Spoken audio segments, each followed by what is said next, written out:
नमस्कार दोस्तों, बहुत बहुत स्वागत है आपका हमारे study YouTube channel competition capsule में।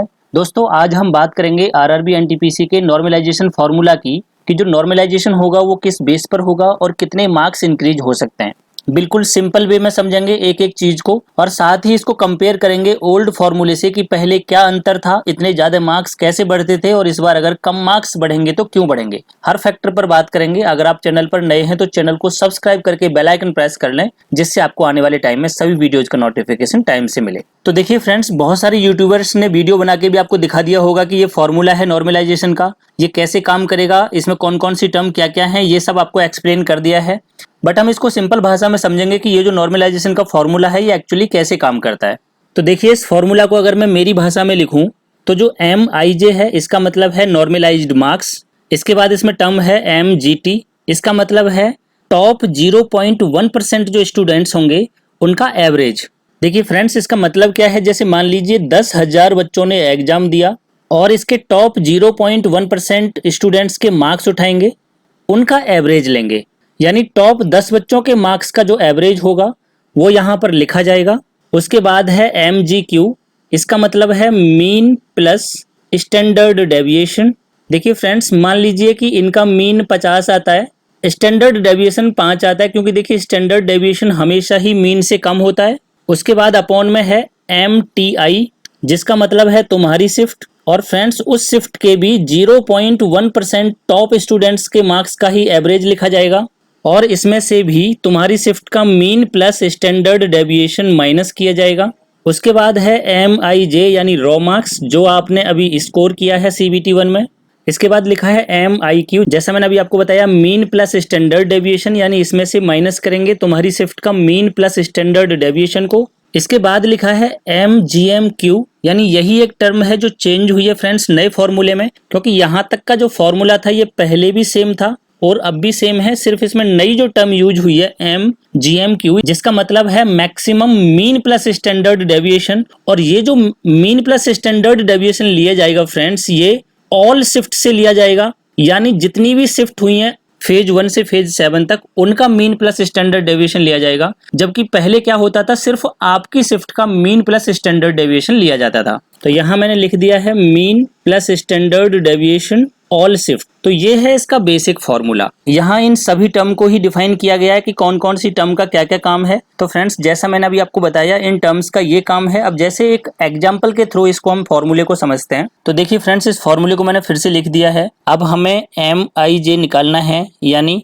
नॉर्मलाइजेशन मार्क्स निकालना है। अब देखिए, इस फॉर्मूले को जरा वैल्यू पुट करके हम समझते हैं। मैंने मान लिया कि आपका रॉ मार्क्स 60 नंबर का आ रहा है और टॉप स्टूडेंट्स 0.1% जो हैं उनका जो एवरेज है मैंने माना कि ये 80 नंबर आ रहा है। उसके बाद मैंने मान लिया कि मीन प्लस स्टैंडर्ड डेविएशन मैंने माना मीन 55 आ रहा है और 5 स्टैंडर्ड डेविएशन आ रहा है, यानी 60 ऑल शिफ्ट का मीन प्लस डेविएशन आ रहा है।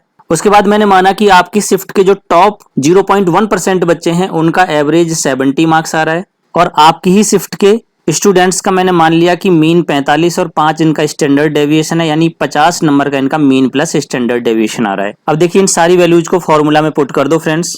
तो सबसे पहले है एम जी टी, यानी टॉप स्टूडेंट्स का एवरेज 0.1% बच्चों का, ये है 80। उसके बाद है माइनस एम जी क्यू, जो कि हमने लिखा था 60। उसके बाद एम टी आई, यानी आपके शिफ्ट के टॉप 0.1% बच्चों का एवरेज, जो कि 70 है। उसके बाद मैंने लिखा एम आई क्यू, यानी आपके ही शिफ्ट के बच्चों का मीन प्लस स्टैंडर्ड डेविएशन, जो कि 50 था। उसके बाद है एम आई जे, यानी आपका रॉ मार्क्स, जो कि 60 माना था हमने।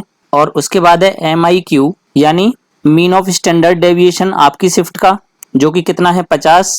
और फ्रेंड्स, उसके बाद मैंने माना था M G M Q, all shift का मीन प्लस स्टैंडर्ड डेविएशन, जो कि 60 है। और ये फ्रेंड्स ऑलवेज फिक्स रहेगा। सिर्फ आपके हाथ में कौन सी वैल्यू है, रॉ मार्क्स, और कोई वैल्यू आपके हाथ में नहीं है। ये सारी की सारी वही डिसाइड करेंगे कि कौन सी वैल्यू को कितना रखना है। इसको सॉल्व कर देते हैं। 80 माइनस 60 20, 70 माइनस 50 20, 60 में से 50 गया तो 10 और प्लस में कितना है 60।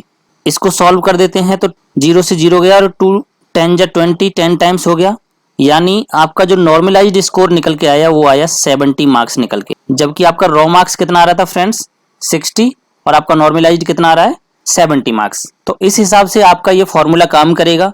अब देखिए फ्रेंड्स, जो आरआरबी जेई का जो एग्जाम हुआ था 2018 वाला, इसके अंदर यही न्यू फॉर्मूले के बेस पे ही नॉर्मलाइजेशन हुआ था, जबकि एएलपी का जो एग्जाम हुआ था असिस्टेंट लोको पायलट वाला, उसके अंदर ओल्ड फॉर्मूले के बेस पे नॉर्मलाइजेशन हुआ था।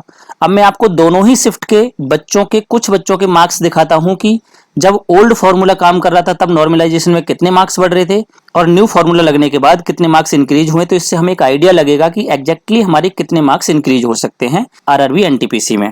जैसा कि आपको पता ही है, ओल्ड फॉर्मूला ये था, सिर्फ लास्ट टर्म चेंज हुई है। देखिए यहां तक का तो फॉर्मूला सेम ही है, बस ये वाली टर्म चेंज हुई है, एम जी क्यू की जगह बस एम जी एम क्यू हो गया है। यानी पहले आपकी शिफ्ट का जो है मीन प्लस स्टैंडर्ड डेविएशन था, अब ऑल शिफ्ट का मीन प्लस स्टैंडर्ड डेविएशन कर दिया है। ये पहले मैं आपको एएलपी के दिखा रहा हूं फ्रेंड्स। ये कोई स्टूडेंट है, इसने 84 क्वेश्चन अटेम्प्ट किए थे, 76 इसके ठीक थे, 8 इसके गलत हैं। 2 क्वेश्चन जो है वो इग्नोर हो गए थे जो कि गलत क्वेश्चन थे। इसके बाद जो इसका पहले रॉय स्कोर था वो था 73.33, लेकिन 98 क्वेश्चन होने के बाद इसका जो इस बेस पर रॉय स्कोर बना वो बना 74.82 और नॉर्मलाइजेशन के बाद इसके मार्क्स बन गए थे 101.02।